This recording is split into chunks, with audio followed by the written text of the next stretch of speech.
marang ira babar pisan yo nggih. Menawa ramamu kadawa gawe tirta ana ing Rembang kene. Inggih, Bu. Ibu ingkang kiyat. Jalaran. Ibu menika ugi kagem kegiatan kula, Ibu. Menawi Ibu menika tansah muwun kemawon, tentunipun kula ugi nderek muwun, Ibu. Umiatun. Kados pundi, Bu? Ya mung kowe sing dadi pangarep-arepku saiki. Kaya-kaya ibu wis ora ana gunane urip iki, nggih. Aku ora percaya. Aku ora percaya menawa ramamu duweni tumindak sing kaya ngono kuwi. Mergo aku ngerti menawa ramamu tansah mulang marang kowe kudu duweni tindak tanduk sing becik. Karo pawongan, karo sapa wae kudu ngajeni. Nanging kena ngopo kudu kaya ngene, Nggih. Nggih, Bu. Kula ugi mboten ninten babar pisan.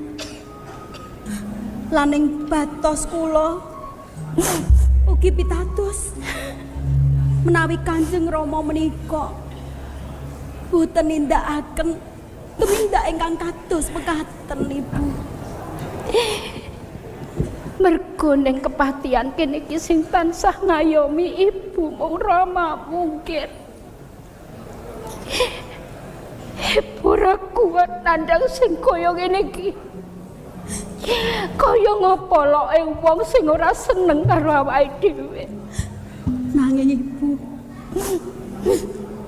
menawi Ibu kagungan penggalih ingkang kados ngaten,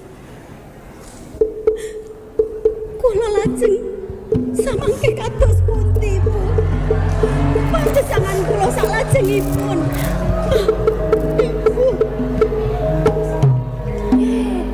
Ibu ora bisa ngayomi kowe iki. Kang Mbok Umiati. Paman. Monggo Paman.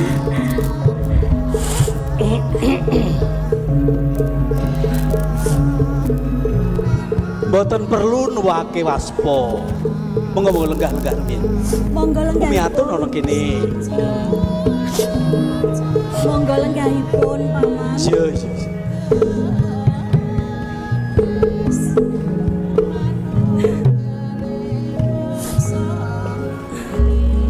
Ngaturi sugeng rawuhipun, Paman. Umiatun ya tak tampa. Kang Mbok, Napa? kok tasih ngraosaken Tindak ning kepatihan ki arep pamer apa piye? Kanjeng Ibu, kula mangertos menawi gempil penggalihipun Ibu. Namung Bu Injio ingkang sabar, Ibu. kula Wonten dalem menika sewu, Paman. mboten badhe pamer. Ning namung badhe ngetingalaken menawi kula sakmenika sampun dados patih. Oh. Nuwun sewu, Dimas. Gandeng sakmenika panjenengan dados patih wonten ing kepatihan Rembang menika. Nggih. Pramila aku nyuwun pamit. Lho, mangke rumiyin. Kepatihan menika dalemipun sinten? Panjenengan to? Rikala garwaku isih jumeneng dadi pepatih, aku nderek ning kepatihan kene iki. Ning saiki garwaku wis ora ana, tegese wis nindakake paukuman. Mula saiki aku tak lunga saka ing kepatihan. Mangke rumiyin. Kula menika dados patih menika namung dapur kepeksa. Raos sing manah kula menika kados sinebit sebit kados dipun rojah rajeh ngraosaken Kakang Patih Jaya Sudarga menika dipun pidana kados ngaten. Kula menika mboten trimah Kang Mbok. Ning kula menika namung jejeripun tumenggung menapa kegiatan kula kalian dawuh dalem Kanjeng Adipati. Aku percaya Dimas.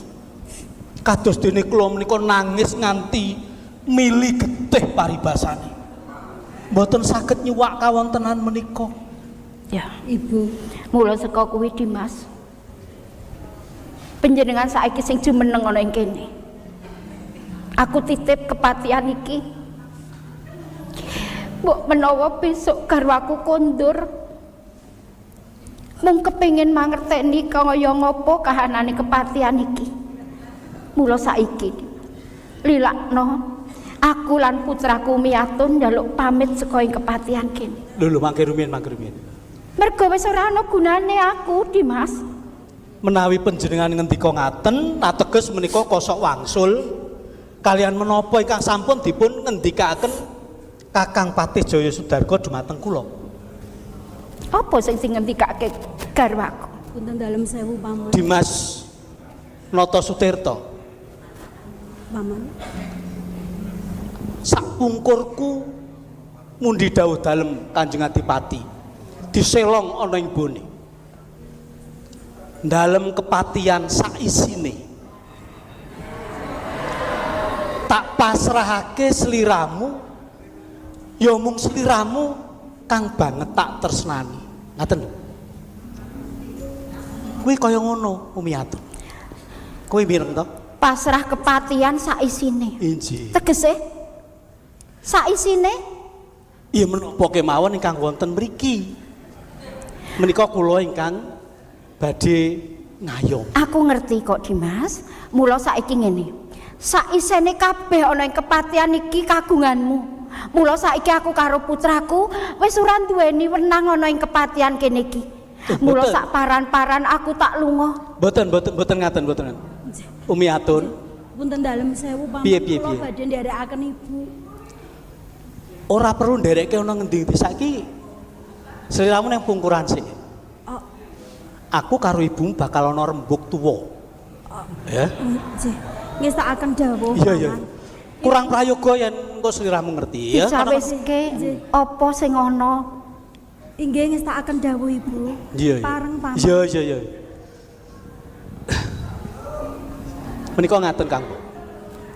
Dados cetanipun Kang Mas Jaya Sudarga menika sampun pitados dhateng kula. Supados ngreksa kawontenanipun kepatihan kalebet nuwun sewu panjenengan.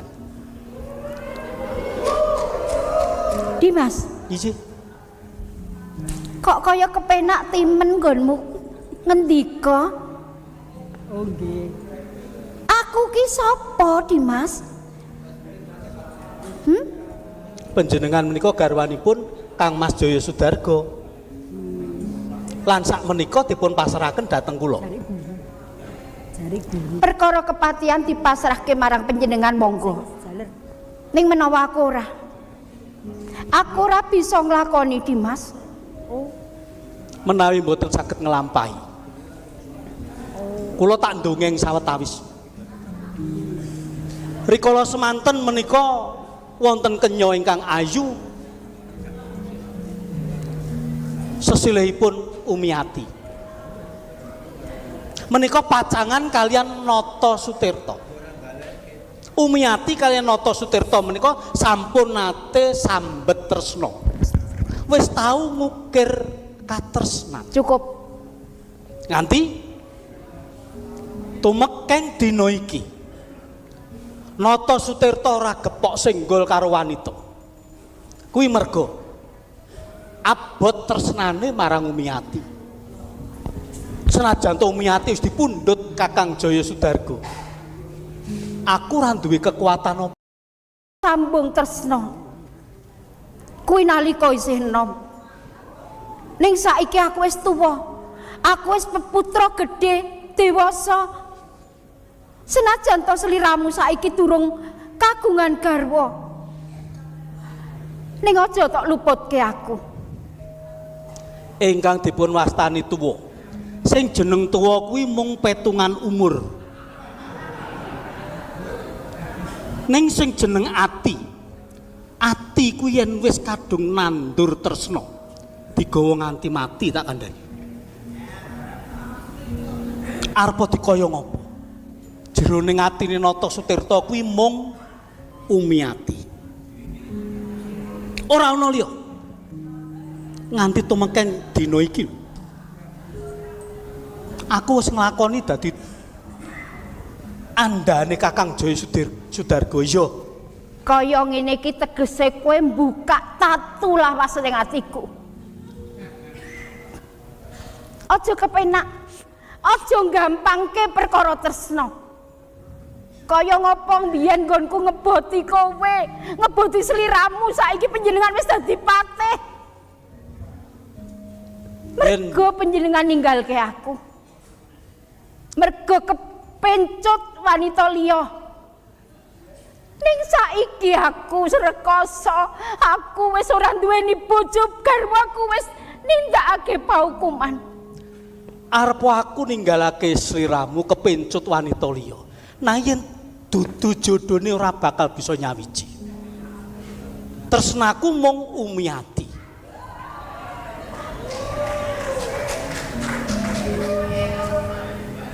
Apa kelakon aku bakal mati gantung ora iso sandingan karo Umiati.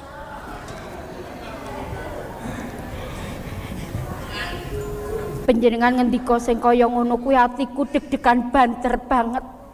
Aku luwih deg-degan tak kandhani. Senajan tatu sing kaya ngopo. Pancen tresna iki sing misahke antarane aku lan panjenengan. Mergo aku milih Kang Mas Jaya Sudarga tinimbang panjenengan.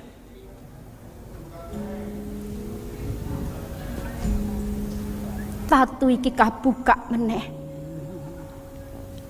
Nanging menawa panjenengan bakal nambani tatuku, monggo. Ora kudu dikongkon, bakal tak tambani, bakal tak sirami kembang sing wis alum. Aku sing saguh. Jalina. Kepsi.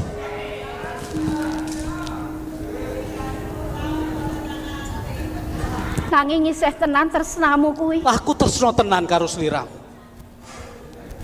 Bedelen dadaku isine mung Umiati tak kandhani. Aku dipapak nganggo kembar mayang sakembaran. Kayune Parawasa jati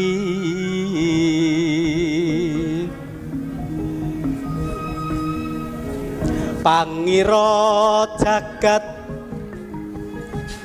godhong kinarya mambe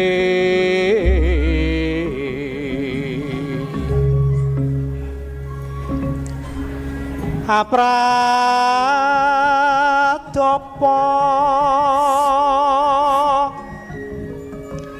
kakuwo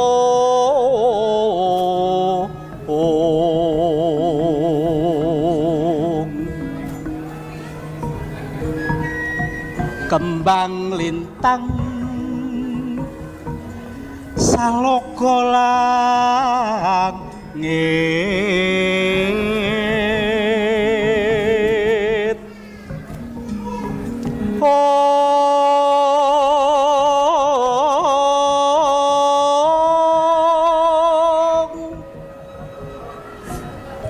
wah surya lanteng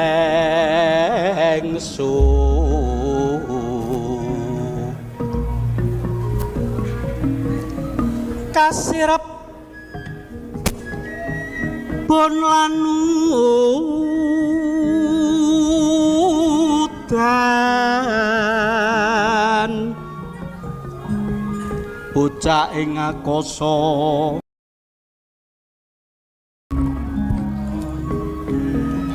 ayate bayu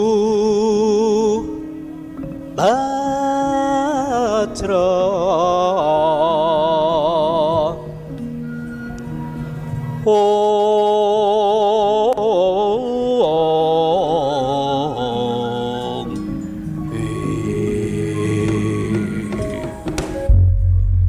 kaya ngono kuwi pratelane atiku kembar mayang sakembaran Kuwi tegese apa? kang diarani Jana Ndaru lan Dewa Ndaru rinakit saka witing Kalpataru kang bakal methuk katresnanku lawan sliramu. Dimas. Iki mau tandha bukti tresnamu marang aku? Iya. Ya. Menawa pancen tresnamu isih utuh kanggo Umiati. Aku bakal saguh. Ning aku bakal ngenam-nam atiku luwih dhisik. Aja kesuwen. Sedina rong dina aja nganti luwih saka selapan. Ya kuwi sak karepku. Mengko aku bakal menehi wangsulan marang kowe. Tegese aku bakal cecawis. Apa-apa ku yen dicawisake kanthi permati bakal becik dumadine. Kembar mayang sakembaran bakal methuk tresnaku kalau sliramu. Ya wis Dimas. Aku tak ning mburi. Mergo aku wis ora wani ngadepi kowe dis. Umiati. Aku tresna karo kowe.